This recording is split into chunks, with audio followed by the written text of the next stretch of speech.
রাজপুর সোনারপুর পুরসভার vice chairman পদে শপথ নিলেন পাপিয়া মুখার্জি। প্রায় ৩ বছর ফাঁকা থাকার পর অবশেষে পূর্ণ হল রাজপুর সোনারপুর পুরসভার ভাইস চেয়ারম্যানের পদ।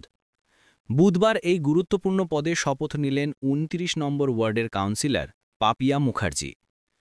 স্বামী অভ্র মুখার্জি ও কন্যা অদ্রিকা মুখার্জিকে সঙ্গে নিয়ে পৌরসভায় এসে শপথ নেন তিনি। শপথ গ্রহণ অনুষ্ঠানটি অনুষ্ঠিত হয় পুরসভার চেয়ারম্যান পল্লব কুমার দাসের দপ্তরে।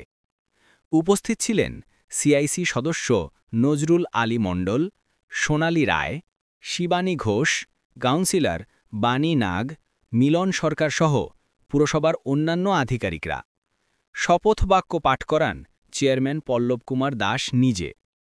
পাপিয়া মুখার্জি দায়িত্ব গ্রহণের পর বলেন, আমাকে এই পদে দায়িত্ব দেবার জন্য আমি দলের নেতৃত্ব ও চেয়ারম্যানকে ধন্যবাদ জানাই।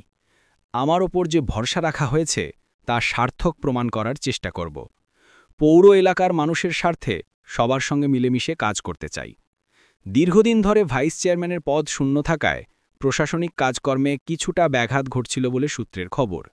পাপিয়া মুখার্জির শপথ গ্রহণের মাধ্যমে সেই শূন্যতা পূরণ হওয়ায় কর্মী ও কাউন্সিলরদের মধ্যে উৎসাহ দেখা গিয়েছে।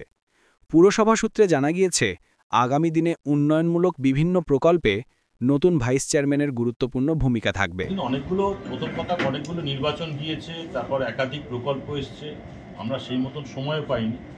আমরা জানিও ছিলাম।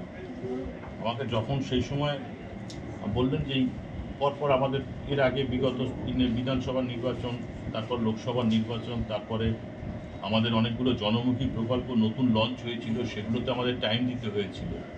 তারপরে রিসেন্টলি আমাদের পাড়া আমাদের সমাধান, সেই ক্যাম্পটা শেষ হলো। এবার আমাদের এই ক্যাম্পগুলো যেগুলো হয়েছে তার টেন্ডারিংও অলমোস্ট কমপ্লিট হয়ে গেছে, টাকা ঢুকতে আরম্ভ করেছে, একটু ফাঁক পেয়েছে এই সময়টা। হ্যাঁ, এটা একটা কঠিন কাজ, কিন্তু ওই যে বললাম যে এটা একটা টিম ওয়ার্ক আমাদের পৌরসভায়, আর টিম ওয়ার্কটা আশা করি আমরা সুন্দরভাবে করতে পারবো। আগামী দিনগুলো আরও কঠিন আসছে, কিন্তু আমার দুই অভিভাবক আমার পাশেই দাঁড়িয়ে আছে, আমার দুই দাদা, তাদের গাইডলাইন নিয়েও নিশ্চয়ই করতে পারবো।